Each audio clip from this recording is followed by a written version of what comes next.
Champions লিগের league পর্বের শেষ ম্যাচে ঘরের মাঠে আতালান্তার বিপক্ষে 2-2 গোলে ড্র করেছে বার্সেলোনা। এই ড্রয়ে গ্রুপ রানার্স আপ হয়েই শেষ 16 নিশ্চিত করল কাতালানরা। প্রথমার্ধে গোলশূন্য কাটালেও দ্বিতীয়ার্ধের শুরুতে লামিন ইয়ামালের গোলে এগিয়ে যায় বার্সা। এরপর 67 মিনিটে দুর্দান্ত শটে আতালানকে সমতায় ফেরান এডারসন। ম্যাচের 72 মিনিটে বার্সাকে আবারও লিড এনে দেন রোনাল্ড আরাউহো, কিন্তু 79 মিনিটে মারিওর গোলে জয়বঞ্চিত হয় বার্সা।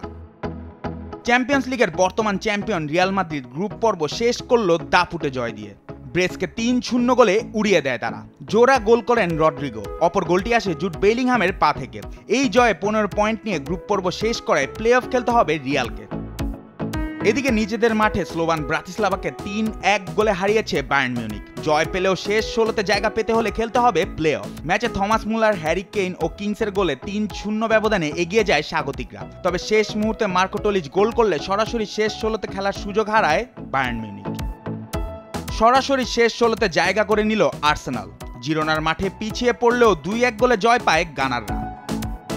জুভেন্টাসকে হারিয়ে চ্যাম্পিয়ন্স লিগের প্লে অফ নিশ্চিত করেছে বেনফিকা। ইতালিয়ান জায়ান্টদের মাঠে 2-0 গোলে হারায় পর্তুগিজ দলটি।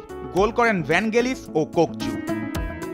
এদিকে চ্যাম্পিয়ন্স লিগে টিকে থাকলো ম্যানচেস্টার সিটি। শেষ ম্যাচে ক্লাব ব্রুজের বিপক্ষে 3-1 গোলের জয় পেয়েছে এই ইংলিশ চ্যাম্পিয়ন্সরা। প্রথমার্ধের যোগ করা সময়ে রাফায়েলের গোলে পিছিয়ে পড়ে সিটিজেনরা। দ্বিতীয়ার্ধে ঘুরে দাঁড়িয়ে জয় তুলে নেয় তারা। মাতেও কোভাসিচ ও সানিনহো গোল করেন, অপর গোলটি হয় আত্মঘাতী। গ্রুপ পর্বের শেষ ম্যাচে পিএসভির কাছে 3-2 গোলে হেরেছে লিভারপুল। এরপরেও গ্রুপ সেরা হয়েই শেষ 16 নিশ্চিত করল ইংলিশ ক্লাবটি। 4-1 গোলের দাপুটে জয়ে প্লে অফ নিশ্চিত করেছে পিএসজি। ম্যাচের 6 মিনিটেই ব্র্যাডলি বারকোলার গোলে এগিয়ে যায় প্যারিসিয়ানরা। এরপরেই শুরু হয় ডেমবেলে শো, তুলে নেন হ্যাটট্রিক। স্টুগার্টের একমাত্র গোল করেন ফুহরি। জুবাইর নূর, স্পোর্টস ডেস্ক, দেশ টিভি।